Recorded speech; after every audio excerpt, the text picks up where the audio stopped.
The Old West is a time of legends, filled with notorious outlaws who sow fear into the hearts of their enemies. But among them, one stood out as the most cowardly, Billy Claiborne. He was there at the famous OK Corral gunfight, but when he first started, he was the first to turn and run.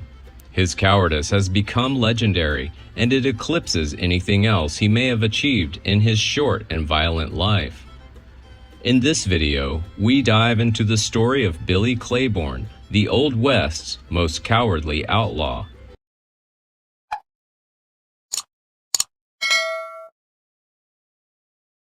Billy Claiborne, a member of the notorious Clanton gang of Tombstone, Arizona, was an outlaw cowboy, miner, and gunfighter.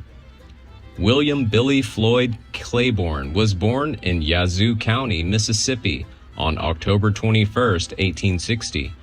Claiborne was a young man raised with a passion for the Wild West.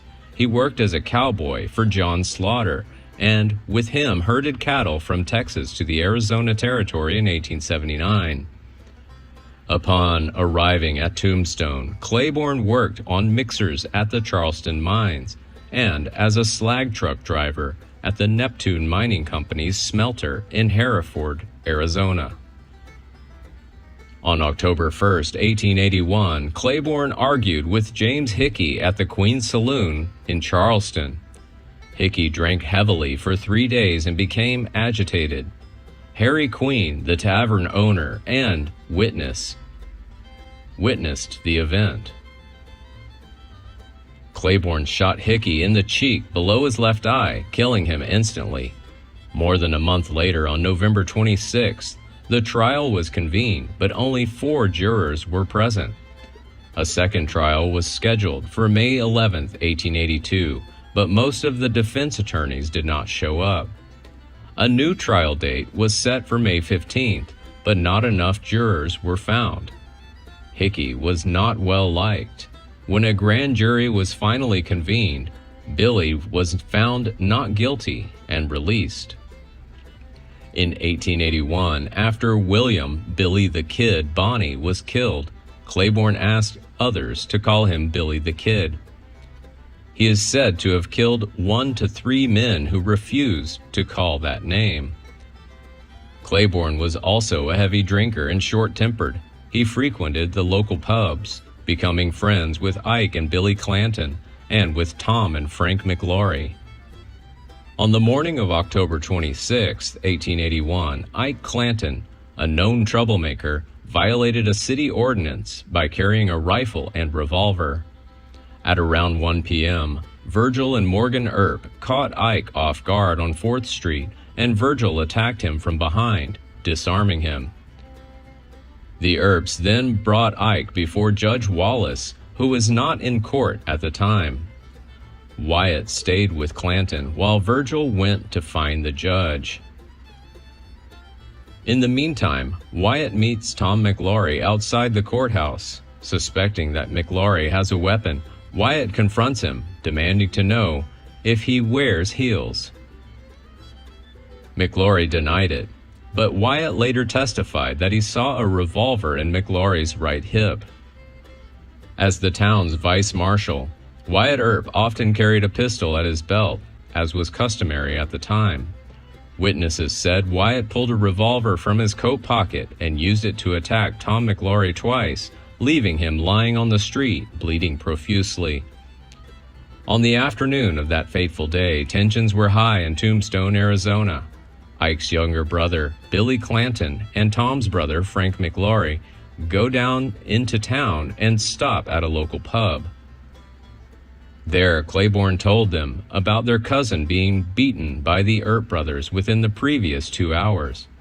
Enraged, Frank refuses to drink and leaves the pub with Billy, determined to find Tom and Ike.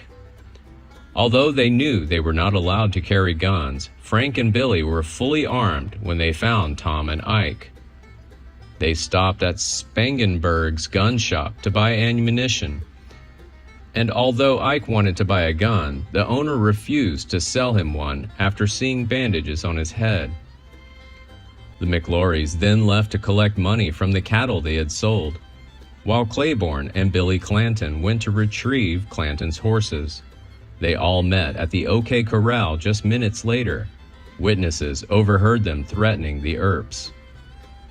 Virgil Earp was informed by several citizens that the McLaurys and Clantons had gathered on Fremont Street, were threatening the Earps, and were armed. He knows he must act quickly to protect himself and the town. Meanwhile, Cochise County Sheriff Johnny Behan is hunting the Cowboys, but not bringing them to justice. He is their friend and wants to protect them from the Earps. Virgil and Behan happen to meet at Hafford's saloon, and Virgil asks Behan to help disarm the Cowboys. But Behan, always siding with his criminal friends, offered to speak to the Clantons and McLaurys privately to see if they would give up their weapons. It was clear that Behan had no intention of helping the Earps bring these outlaws to justice. Virgil soon learns that the Cowboys are gathering on Fremont Street, threatening the Earps, and are armed. He knows that it is impossible for them to roam the town freely, and he begins to confront them. He's determined to fill his duty as a lawman and protect the people of Tombstone. At about 2:30 p.m., the Earps and Holiday found Frank and Tom McLaury, Ike, and Billy Clanton gathered near the front of an empty lot off Fremont Street, next to C.S. Fly's boarding house and photo studio.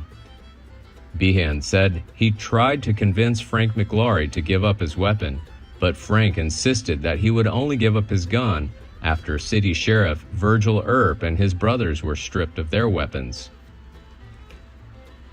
The Earps and Holiday head north on 4th Street and then west, down southwest of Fremont Street, looking for the Cowboys. They pass through the back entrance of the OK Corral and then Bauer's Butcher Shop. Sheriff Behan saw the Earps and Holiday approaching. He left the Cowboys and went to the attorneys, although he had repeatedly looked back nervously. Virgil later testified that Behan told them, "For God's sake, don't go down there or they'll kill you." Wyatt said Behan told him in Morgan, "I disarmed them." Behan later testified that he only said he went to see the Cowboys with the aim of disarming them, not that he actually disarmed them. As tensions escalated, witnesses said that they saw the notorious Cowboys gathering on the opposite side of the property. Frank and Tom McLaury, along with Billy Clanton, stood in a line, while Ike Clanton, Billy Claiborne, and a stranger named Wes Fuller were standing in the open space, halfway between the photo gallery and the next building on the west side. Suddenly, gunshots rang out, and chaos broke out. It's not clear who opened fire first, but in the meantime, Ike Clanton ran straight toward Wyatt, begging him to be unarmed and unwilling to fight. Wyatt was adamant, telling him, "Go to fighting or get away." In the end, Clanton chose the second one and escaped through the front door of Fly's Inn. Meanwhile, Billy Claiborne quickly retreated to the back of the grounds, then abruptly left. After escaping the OK Corral shooting, Claiborne's reputation declined. He testified at the OK Corral Spicer hearing and then left Tombstone for several months. He found a job at the Globe Mine. Claiborne told a friend he was working double shifts to get enough money to go to Tombstone and kill Frank Leslie, who he blamed for the death of Johnny Ringo. Bill finally returned to Tombstone on November 14, 1882. On November 14, 1882, Claiborne argued with Buckskin gunman Franklin Leslie when the gunman refused to call him Billy the Kid. Later that night, a drunk Billy returned to the pub and called Leslie from outside and got into a fight. That was the last mistake he would make. During the inevitable gunfight, Claiborne was hit by a bullet. As he lay on the dusty road, Leslie walked up to him, and Billy said, "Don't shoot again, I am killed." Claiborne was taken to the doctor by friends, where he died 6 hours after being shot. His last words were, "I saw him do it. Frank Leslie killed John Ringo." He is buried at Tombstone's Boot Hill Cemetery. Later, Leslie is said to have acted in self-defense and has not been charged. Please like and share if you find the video content interesting and useful. Don't forget to subscribe to the channel and comment below so as not to miss the upcoming interesting videos. Thanks for watching.